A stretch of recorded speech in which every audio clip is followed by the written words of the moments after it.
بسم اللہ الرحمن الرحیم۔ حضرت انس بن مالک رضی اللہ تعالی عنہ سے روایت ہے کہ انہوں نے کہا، ہم جب رسول اللہ صلی اللہ علیہ وآلہ وسلم کے پیچھے ظہر کی نماز دوپہر دن کو پڑھا کرتے تو گرمی سے بچنے کے لیے اپنے کپڑوں پر سجدہ کرتے۔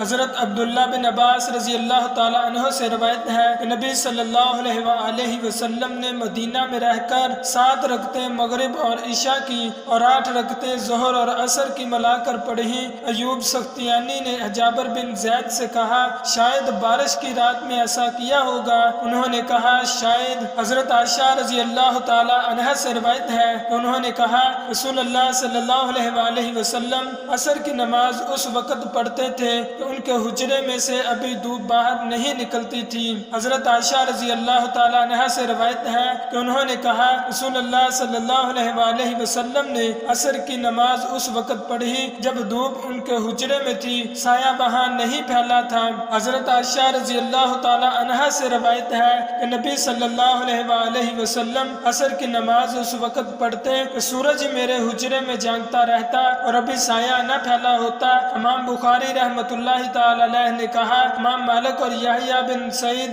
اور شعیب اور ابن ابی حفصہ نے اپنی روایتوں میں یوں کہا ہے، ابھی دھوپ اوپر نہ چڑھی ہوتی۔ سیارہ بن سلامہ سے روایت ہے، انہوں نے کہا کہ میں اور میرا والد دونوں مل کر ابو برزہ اسلمی رضی اللہ تعالی عنہ کے پاس گئے۔ میرے والد نے ان سے پوچھا، رسول اللہ صلی اللہ علیہ وآلہ وسلم فرض نماز کن وقتوں میں پڑھتے تھے؟ حضرت ابو برزہ نے کہا، ظہر کی نماز جس کو تم پہلی نماز کہتے ہو اس وقت پڑھتے جب سورج ڈھلتا، اور عصر کی نماز پڑھتے پھر اس کے بعد ہم میں سے کوئی اپنے گھر کو جو مدینہ کے آخری کونا میں ہوتا جا پہنچتا تو سورج ابھی واضح اور تیز چمکدار ہوتا۔